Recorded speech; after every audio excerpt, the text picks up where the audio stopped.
A very good morning to all of you, and I will be starting with e-commerce, electronic commerce, जिसमें कि हम लोगों ने first unit खत्म कर लिया है, सेकेंड यूनिट में एंटर कर रहे हैं हम लोग। फर्स्ट यूनिट में थोड़ा बेसिक कॉन्सेप्ट्स काफ़ी था, थोड़ा टाइम लगा है ज़्यादा, वो इसलिए लगा है क्योंकि काफ़ी कुछ उसमें बेसिक्स था और एकाएक जो है आप बेसिक चीज़ों को ख़त्म नहीं कर सकते क्योंकि कॉन्सेप्ट्स बहुत नेसेसरी चीज़ है, इसलिए I have given you time. Anyways, I'll be starting up with second unit. I'll be sharing you the screen, जो कि आपका architectural framework of e commerce है। यहाँ पे देखिएगा कि architectural framework of e commerce है, ये आपका सेकेंड यूनिट है। तो architectural framework of e commerce में हम लोग थोड़ा सा जो है पहले से जो हम लोग पढ़ चुके हैं, कुछ नेटवर्क की चीज़ें वो भी इसमें इन्वॉल्व है और आगे कई सारी चीज़ें नेटवर्क की चीज़ें भी आएंगी इसमें। तो आई होप कि आप लोगों को समझने में कहीं कोई दिक्कत नहीं होगी। Architectural framework of e commerce, इसमें क्या है सबसे पहले जो है इसमें इंट्रोडक्शन ऑफ वेब आर्किटेक्चर है। नाउ वेब आर्किटेक्चर का इंट्रोडक्शन है, मतलब वेब आर्किटेक्चर है क्या, है ना। तो वेब आर्किटेक्चर क्या है और वेब आर्किटेक्चर के बारे में हम लोग क्या जानते हैं, कौन कौन सी चीजें इन चीज से इससे इन्वॉल्व है, वो सब इसमें पढ़ना है। तो जो सबसे पहला टॉपिक है इंट्रोडक्शन टू वेब आर्किटेक्चर, हम लोग शुरू करने वाले हैं। The www is one of the most used and predominantly services of the internet. Now www क्या है? वर्ल्ड वाइड वेब है। वर्ल्ड वाइड वेब क्या है, क्या एक्चुअली ई कॉमर्स के माध्यम से अगर हम लोग देखें तो ये काफी ज्यादा यूज होने वाला सर्विस है पूरे इंटरनेट में। जो वेब आर्किटेक्चर है वही सबसे ज्यादा यूज होता है। क्यों यूज होता है? क्योंकि सबसे ज्यादा जो है ई कॉमर्स की चीजें चलती है। अगर आप फेसबुक कर रहे हो, कोई भी सोशल नेटवर्किंग साइट कर रहे हो, पे काम कर रहे हो, तो आपका जो अटैचमेंट है फेसबुक के साथ वो इसलिए है क्योंकि आप बहुत सारे लोगों से जुड़ जाते हो। लेकिन ऑन द अदर साइड अगर आप देखोगे तो फेसबुक इज मेकिंग मनी।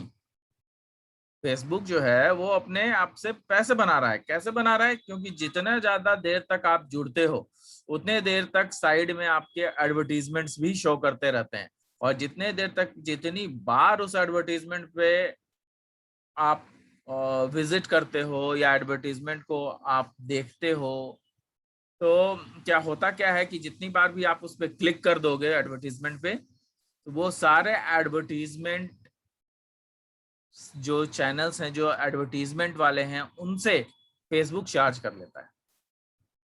तो जितना बार भी आपका पेज खुलेगा, मतलब जितना बार आपने अगर उसको क्लिक नहीं भी किया, अगर जो एडवर्टीजमेंट है उसको आपने क्लिक नहीं भी किया, तो भी आपके चार्जेस जो हैं, जो सॉरी आपके चार्जेस नहीं, मतलब जो एडवर्टीजमेंट वाले हैं, जो कंपनीज है, डिफरेंट कंपनीज है जिसका एडवर्टीजमेंट चल रहा है, उसके जो चार्जेस हैं वो फेसबुक को पे करने पड़ेंगे।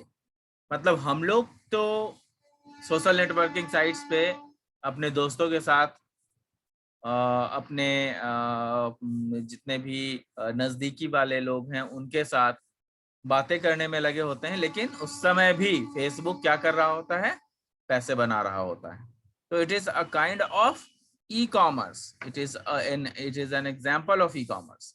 उसी तरीके से हम लोग जब भी मेल करते हैं या फिर कई सारे काम करते हैं, तो हर चीज में आपको जो है पैसा इन्वॉल्व्ड है ना। हर चीज में पैसा इन्वॉल्व है।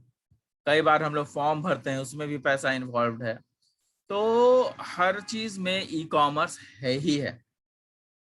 तो इसलिए जो आपका www है वो most used and predominantly services है इंटरनेट का। क्यों? क्योंकि ई कॉमर्स के माध्यम से अगर हम लोग देखें तो ये सबसे ज्यादा यूज होने वाला चीज है जो कि इंटरनेट के सर्विसेज हैं। और ये इंटरनेट के सर्विसेज हम लोग प्रायः डेली जो है हम लोग इतना यूज टू हो चुके हैं कि 24 आवर्स में हम लोग कभी इंटरनेट से डिस्कनेक्ट भी नहीं होते। और हमेशा जो है इंटरनेट से जुड़े ही रहते हैं। तो lot of things are there. Basically the www is a client server system. अब ये www है क्या? It is a client server system. Client server system होता क्या है? Client server system that integrates diverse between the types of information on the global internet and enterprise network platform। अब देखिए यहाँ पे कहता है कि जो www है वो है क्या? क्लाइंट सर्वर सिस्टम है।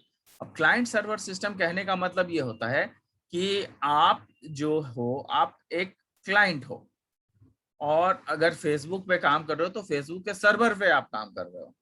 तो www क्या करता है कि यूजर या क्लाइंट जो भी है उसको सर्वर के साथ जोड़ के रखता है, और जो भी उसमें इंफॉर्मेशन है उसका आदान प्रदान करता है, और एक नेटवर्क प्लेटफॉर्म पे सभी लोगों को एक साथ लाके जोड़ देता है। तो जितने भी लोग इंटरनेट से जुड़े हुए होंगे वे सब लोग एक दूसरे को मैसेजेस भेज सकते हैं, वे सब लोग एक दूसरे को एक दूसरे के साथ कम्युनिकेट कर सकते हैं। Further, client and server on the web communication using the HTTP which is layered on TCP/IP। यह पहले से हम लोग पढ़ चुके हैं कि जो क्लाइंट और सर्वर का जो कम्युनिकेशन है वो कम्युनिकेट कैसे करता है।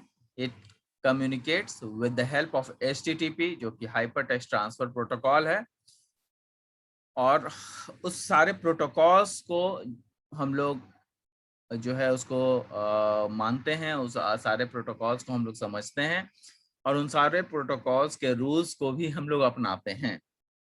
और ये बहुत ही ज़रूरी चीज़ है, सारे प्रोटोकॉल्स को अपनाते हैं कहने का मतलब कि आप इंटरनेट पे ऐसे ही नहीं जुड़ते हो, बल्कि there are certain rules through which you are able to connect. तो hyper text transfer protocols are the rules, set of rules through which every information is passed. और ये कैसे पास किया जाता है? ये TCP/IP की मदद से पास किया जाता है। TCP/IP की मदद से पास किया जाता है। TCP/IP की मदद से पास किया जाता है, ठीक है। A protocol is just standard set of rules। Protocol क्या होता है उसके बारे में मैंने आपको यहाँ पे बताया है। प्रोटोकॉल है क्या? It is a standard set of rules and regulation which allows the client and server to communicate। Client और सर्वर को जो कम्युनिकेशन होता है वो HTTP की मदद से होता है ना। जो भी ये प्रोटोकॉल है वो क्या है? सेट ऑफ रूल्स हैं जिनके तहत हम लोग कम्युनिकेट कर पाते हैं। For a client and server they must have same protocol. Client के लिए और सर्वर के लिए, दोनों के लिए एक ही जैसे प्रोटोकॉल्स होते हैं, मतलब सेट ऑफ रूल्स एक ही जैसे होते हैं। In this client and server system the client is a web browser. अब यहाँ पे जो क्लाइंट और सर्वर सिस्टम में है तो जो यहाँ पे क्लाइंट है वो क्या है? जितने भी वेब ब्राउजर्स हैं वो सब क्लाइंट है, ठीक है। The client is a web browser such as Internet Explorer or any software that makes HTTP request for a HTML file। मतलब जो भी HTML फाइल रिक्वेस्ट किया जाता है सर्वर से तो वो कौन कौन कर सकते हैं? जैसे कि इंटरनेट एक्सप्लोरर हो गया, गूगल क्रोम हो गया, ओपेरा हो गया। तो ये सब क्या है? ये सब डिफरेंट आपके ब्राउजर्स हैं, और यही ब्राउजर की मदद से हम लोग जो है इंटरनेट पे काम कर पाते हैं, है ना। Request for HTML file and is able to show it graphically to the users. अब यही जो है, यही सेट ऑफ रूल्स जो HTTP के जो हैं वो HTML फाइल को रिक्वेस्ट करते हैं हमारी तरफ से। किसके द्वारा? किसी भी इंटरनेट ब्राउजर के द्वारा हम लोग इसको रिक्वेस्ट कर सकते हैं, और उसके बाद जो है हमें ये सारे इंफॉर्मेशन ग्राफिकली मिल जाता है। ग्राफिकली बोले तो either it is in the form of text, image, audio or video। So this is the basic introduction of web architecture। ये वेब आर्किटेक्चर तो कुछ इसमें टर्म्स अभी आए हैं जिसको कि हम लोग अभी पढ़ेंगे, जैसे कि www। तो ये www क्या है? There are following terms of www। तो ये www के अंदर में बहुत सारी चीजें होता है जिसको कि अभी हम लोग पढ़ेंगे। यहाँ पे देखिए www में क्या है? CGI, common gateway interface. तो कॉमन गेटवे इंटरफेस क्या होता है? It is a specification for communication interface. It is a specification for communication interface between external system and a web server. CGI हमेशा आप लोग जब भी लिखेंगे architectural framework of e commerce, तो इसके बारे में ये तो आप लिखेंगे ही कि वेब आर्किटेक्चर क्या होता है, और उसके बाद ये भी लिखेंगे कि उसमें कौन कौन से टर्म्स का यूटिलाइजेशन होता है। जैसे www के अंदर CGI है, common gateway interface. It is a specification for communication interface. Communication करने के लिए हमारे पास एक इंटरफेस होता है, मतलब बीच की कड़ी होती है। एक हमारे पास मीडिएटर होता है जो कि हमारे सिस्टम को एक्सटर्नल सिस्टम के साथ जोड़ता है। मतलब इंटरनल हमारा क्या हो गया? हमारा कंप्यूटर। एक्सटर्नल क्या हो गया? हमारा सर्वर। मतलब क्लाइंट और सर्वर को जोड़ता है। तो this is called common gateway interface and this can be done with the help of browsers. तो ये हो गया CGI। Next is HTML। HTML क्या है? It is a text formatting language. हम लोग पहले भी पढ़ चुके हैं HTML क्या होता है। तो हाइपर टेक्स्ट मार्कअप लैंग्वेज है। It is a text formatting language used to create web pages. तो कई सारे वेब पेज को क्रिएट करने के लिए हम लोग जो है इसका प्रयोग करते हैं। तो HTML क्या है? It is a text formatting language used to create web pages. ठीक है। Next is HTTP। HTTP क्या है? It is the communication protocol. ये क्या है? हाइपर टेक्स्ट ट्रांसफर प्रोटोकॉल है। It is the communication protocol between the web server and a client. मतलब web server और क्लाइंट के बीच में जो है ये एक सामंजस्य स्थापित करता है और जितने भी सेट ऑफ रूल्स हैं उन सब को फॉलो करवाता है।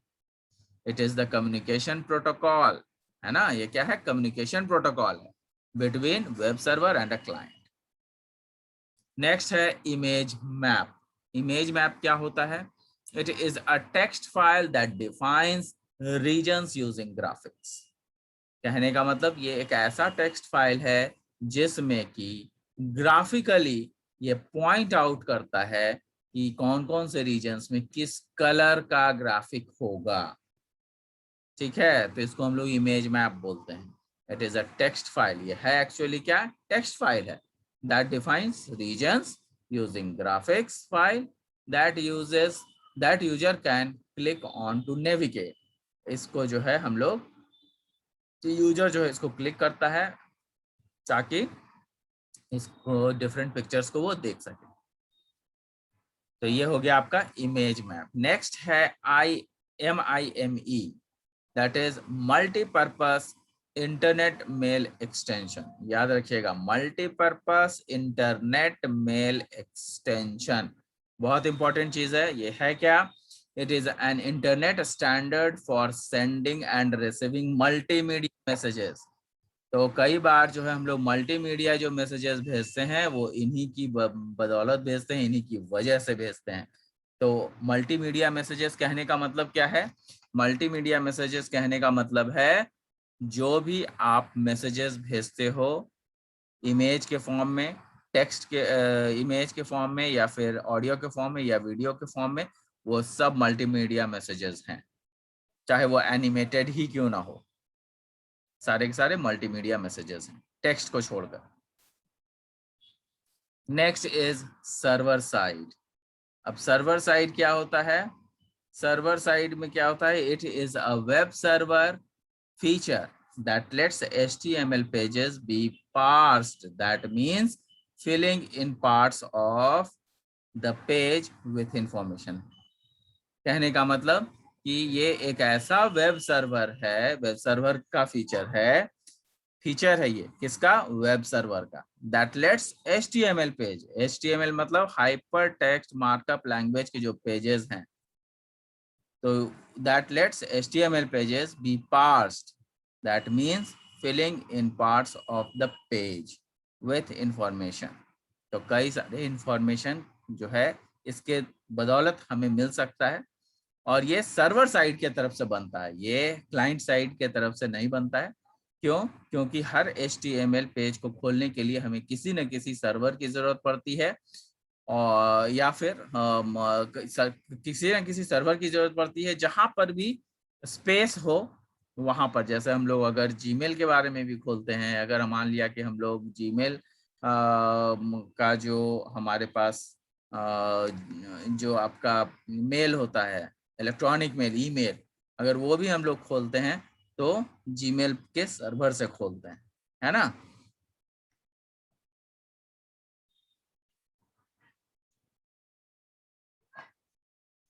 Next SHTTP। SHTTP क्या है, सिक्योर हाइपरटेक्स्ट ट्रांसफर प्रोटोकॉल। तो इसमें बेसिकली क्या किया गया SHTTP में कि उसमें जो है एक ऐसा एक्सटेंशन फाइल लगाया गया जिसके थ्रू सिक्योरिटी प्रोवाइड हो सके क्लाइंट और सर्वर के बीच में। देखिए वही चीजें लिखी गई है, it is an extension of HTTP that provides communication and transaction security for web client and service। तो यहाँ पे ट्रांजैक्शन सिक्योरिटी है, ट्रांजैक्शन सिक्योरिटी जनरली SHTTP में होता है, जैसे बैंकिंग सर्विसेज वगैरह में सिक्योरिटी चाहिए, है ना।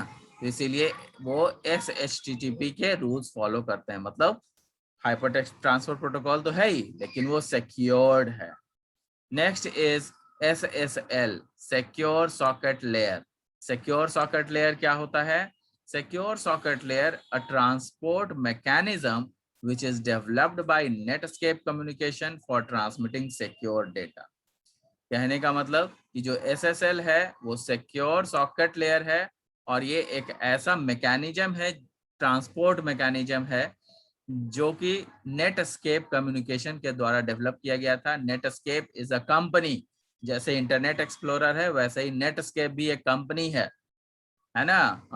गूगल क्रोम के जैसा भी नेटस्केप भी एक कंपनी है जिसने कि ट्रांसपोर्ट मैकेनिज्म को डेवलप किया, और जो कम्युनिकेशन है वो एक सिक्योर चैनल पर डेटा कैसे कम्युनिकेट हो पाएगा, इसी ने अपने सिक्योर सॉकेट लेयर में बताया है।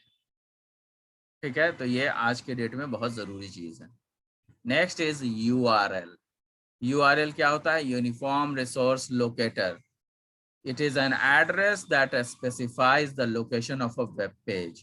किसी भी वेब पेज का जो लोकेशन है वो हम लोग जो है इसके थ्रू प्रोवाइड करते हैं, या उसके थ्रू हम लोग उस पर्टिकुलर लोकेशन पे पहुंच सकते हैं। तो जैसे हम लोग, ये एड्रेस बार है, एड्रेस बार कहाँ पर, अगर इंटरनेट एक्सप्लोरर खोलते हो, गूगल क्रोम खोलते हो, तो उसमें देखते हो कि एड्रेस बार होता है ऊपर में, कहाँ, जहां पर हम लोग लिखते हैं www.gmail.com या www.yahoo.com, जहां पे हम लोग लिखते हैं, that is called address bar, और वही जो है होता है यूनिफॉर्म रिसोर्स लोकेटर। तो गाइज आप लोगों का मैंने आज जो है आपको खत्म कर दिया है, क्या क्या, architectural framework of e commerce, और उसके जो है टर्म्स हैं कुछ www से रिलेटेड, जो कि करीबन 9 पॉइंट्स हैं, डिफरेंट पॉइंट्स हैं, जिसको कि मैंने आपको बता दिया है। नेक्स्ट क्लास में हम लोग आर्किटेक्चर में घुसेंगे, आर्किटेक्चर में ये कैसे 2 टियर आर्किटेक्चर है, 3 टियर आर्किटेक्चर क्या होता है, तो ये हम लोग नेक्स्ट क्लास में करेंगे। I hope I have made you understand. Please take the screenshots if you want, और इसके बाद नेक्स्ट क्लास में हम लोग इसको कर लेंगे। ये देखिए, ये स्क्रीनशॉट्स ले लीजिए। तो thank you guys, thanks a lot, will meet in the next class.